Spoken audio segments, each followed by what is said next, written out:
Mais vous avez vu le jugement qui est prononcé? Ça aurait été pire pour quelqu'un qui aurait volé un vélo ou une pomme sur le marché.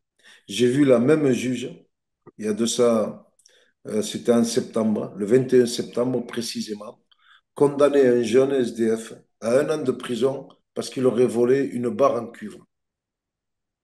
1 an de prison ferme. Pour la mort d'un enfant, 12 mois de retrait de permis et 2 ans de sursis. Et c'est grave.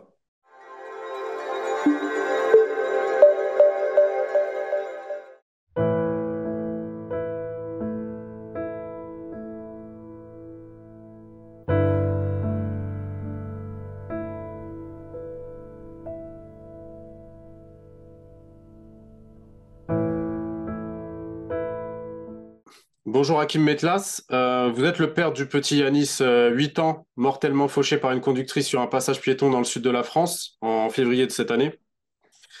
Le tribunal de Perpignan l'a condamné à 2 ans de prison avec sursis. Quelle est votre réaction? Oui, je suis le papa du petit Yanis, donc, qui a été tué par une chauffarde, donc le 5 février, alors qu'il était sur le passage piéton avec sa mère, sa sœur et un bébé. Donc, ma réaction à chaud, donc, voilà, un sentiment d'injustice. Mais honnêtement, je ne suis pas choqué, on s'y attendait vraiment. Depuis le début, il y a une gestion qui va tout le temps en faveur de la chauffarde, Marie-Christine. Et puis, voilà, ça confirme nos craintes. Le parquet, qui était léger quand il demande 5 ans de sursis et 18 mois de retrait de permis, c'était déjà dur à accepter. Alors, le délibéré, je ne vous dis pas, c'est passé de 5 ans à 2 ans de sursis et 1 an de retrait de permis. Alors qu'on a affaire à un danger public, quelqu'un qui prenait 4 fois par semaine cette route, tout le temps à vitesse constante, c'est elle qui le dit, et donc il mettait tout le temps en danger les personnes qui étaient sur son passage, hein, sur sa route. Et ça s'est traduit, ça s'est finalisé finalement par la mort de Yanis. On lui redonne le permis, donc une deuxième chance. Encore la possibilité de recommencer.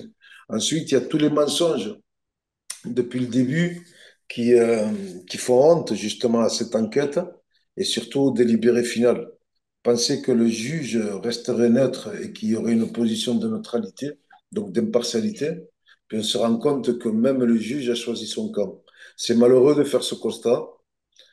Quand on voit sur l'enquête, par exemple, quand vous avez les témoins qui sont là, qui disent bien qu'Yanis a été écrasé, qu'après l'avoir tapé sur le passage piéton, quand Marie-Christine s'enfuit, il l'écrase avec la roue avant, 22 mètres plus loin, il sort sous la roue arrière du véhicule. Donc elle le traîne pendant 22 mètres.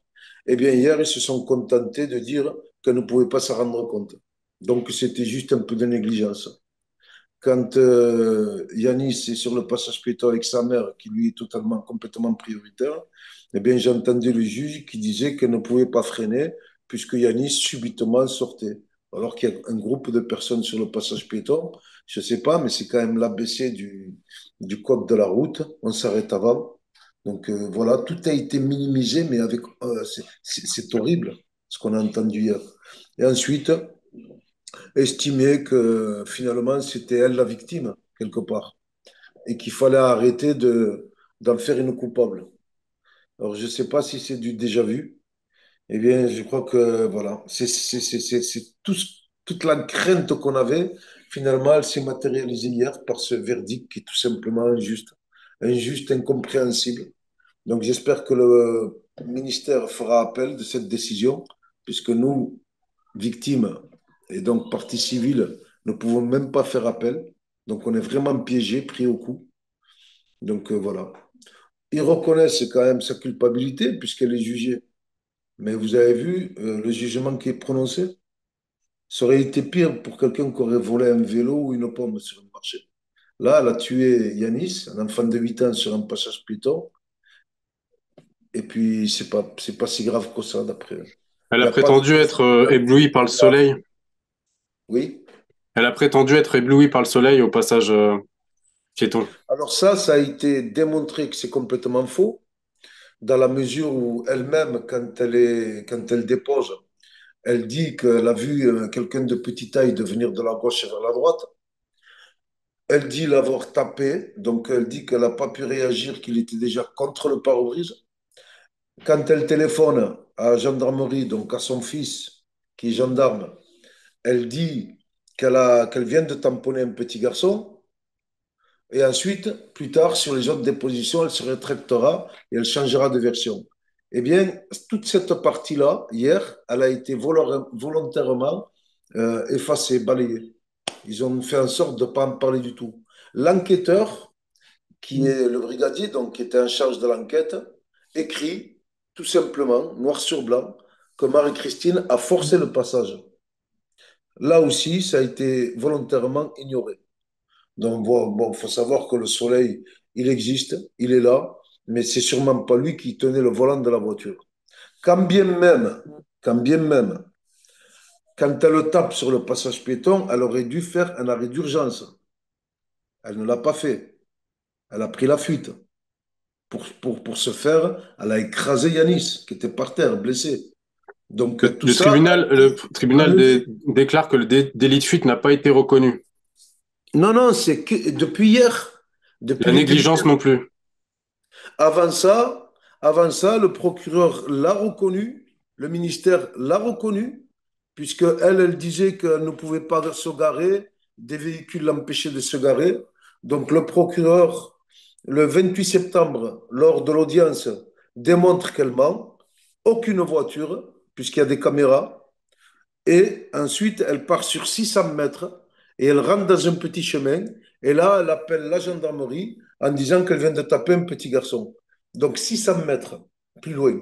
Et puis le procureur qui est là et qui retient le délit de fuite. Donc voilà, le juge a été complètement contre le parquet, contre le ministère, contre l'enquête de gendarmerie. Concernant justement le parquet, le procureur de Perpignan, c'est le seul à pouvoir faire appel au cours de ces 10 jours suivant l'audience. Oui, plus que 9 jours à partir d'aujourd'hui. Bien, j'ai contacté un avocat qui va essayer donc avec les moyens qui nous restent, pour lui demander au ministère de faire appel de de cette injustice. Pour le coup, j'ai pas grand-chose à dire. Voilà, l'espoir qu'on a, c'est que ce soit repris en main. Donc, on parle du pays de droits de l'homme. Alors, où commence, où termine le droit de l'homme? Pour qui? On a toutes les preuves, y compris les témoignages des témoins oculaires. Donc, tout ça, ça a été tout simplement balayé. Vous avez une voiture qui roule au double de la vitesse, un panneau 30, une zone 30, un expert qui délimite la vitesse entre 45 et 55 km/h, donc leur expert à eux. Et puis là aussi, on nous dit qu'il n'y a pas d'excès de vitesse. Voilà. Voilà toute mon compréhension. Ils expliquent que ça n'avait pas été encore décidé par la mairie officiellement, quoi. Alors, ce panneau, ça fait plus de 7 ans qu'il existe. Il y est toujours. Donc là aussi, s'il y a un problème, ce n'est pas de notre faute. Donc, si la mairie est en tort, je ne comprends pas pourquoi le panneau est toléré, puisque c'est en février. Nous sommes aujourd'hui en décembre et le panneau existe encore. Il y est, il n'a pas été enlevé depuis.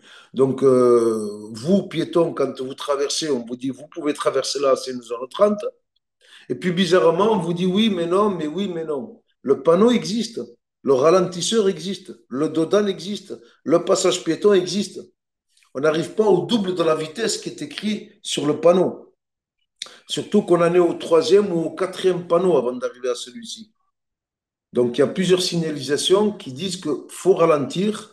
Et ensuite, elle connaît très bien ce passage puisque elle le prend 4 fois par semaine. C'est elle-même qui dit qu'elle sait que c'est très fréquenté par les familles.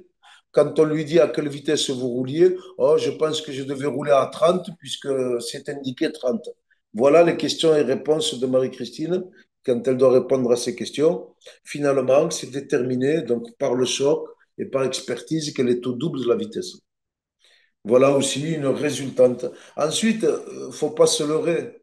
Tout ce qui est dit à côté, un décret qui n'a pas été retrouvé, un soleil, le fait qu'elle se soit arrêtée 600 mètres plus loin, donc elle a bien fui puisqu'elle a été retrouvée par les plaques d'immatriculation. Donc le délai de fuite, c'est la loi qui le dit. Vous n'êtes pas sur place, vous êtes parti, vous êtes en délit de fuite. Donc, c'est reconnu par le ministère. Bizarrement, c'est enlevé par le juge. Et puis, ce juge qui ne veut pas entendre parler du conflit d'intérêts. Vous savez, les enquêteurs, c'est des gendarmes. Et puis, les enfants de Marie-Christine sont des gendarmes qui étaient présents et qui ont suivi leur mère, y compris jusqu'à la gendarmerie. Elle en est ressortie 1 heure après. Elle n'a pas été dépistée pour le test d'alcoolémie, puisqu'elle n'a pas fait de garde à vue. Son permis ne lui a pas été retiré sur place. Voilà toutes les incohérences de ce dossier depuis le début. Et ce refus catégorique de donner l'instruction à un juge d'instruction. Il n'y a pas eu de confrontation, il n'y a pas eu de reconstitution, alors qu'il y a un enfant qui est mort. Donc il y a tellement de choses qui même pas négligées. Il y a une volonté de ne pas faire une enquête réelle. On parle d'un enfant qui a été tué sur un passage piéton. Il était quand même dans son droit. Et finalement, ben voilà, il y a toute cette indulgence, tout ce comportement, toute cette espèce de parodie autour de la meurtrière qui a tout simplement ni porté assistance, ni même fait un arrêt d'urgence après l'avoir tapé, ni même appelé ne serait-ce que les pompiers ou les ambulances. Elle n'a appelé aucun secours. Elle a laissé l'enfant à l'agonie à terre et elle est allée appeler son fils qui est gendarme. Donc elle a appelé la gendarmerie, son fils, voilà, pour qu'il vienne à son secours à elle. Ce qui se passe, c'est qu'aujourd'hui, je ne sais plus si on doit se peindre en gris, en vert, en jaune pour être des citoyens français. C'est grave. C'est grave. C'est très, très grave. La justice à double vitesse, malheureusement, elle existe. J'ai vu la même juge, il y a de ça, c'était en septembre, le 21 septembre précisément, condamner un jeune SDF à 1 an de prison parce qu'il aurait volé une barre en cuivre. 1 an de prison ferme. Pour la mort d'un enfant, 12 mois de retrait de permis et 2 ans de sursis. Et c'est grave. On peut pas, je ne vois pas l'importance d'une barre cuivrée et la vie d'un enfant de 8 ans, qui lui n'a rien fait, hein, il était sur le passage piéton. Voilà ce qui peut arriver aujourd'hui. Voilà les juges, comment ils estiment tenir leur rôle en réalité d'équilibre au niveau de la citoyenneté, hein, ce qui fait le pacte, la cohésion sociale, comment elle peut être détruite par certaines personnes. Ensuite, je vous apprends rien, je vous cache rien. Donc, je pense que vous êtes au courant que Perpignan, c'est quand même la première ville FN de France. Donc, on le ressent aussi au niveau des tribunaux. C'est très, très grave. Quelles que soient les victimes, enfin, quel que soit le degré du crime, apparemment, on n'est pas les bonnes personnes. Donc, on légitime presque la mort de Yanis parce qu'il y avait un petit peu de soleil.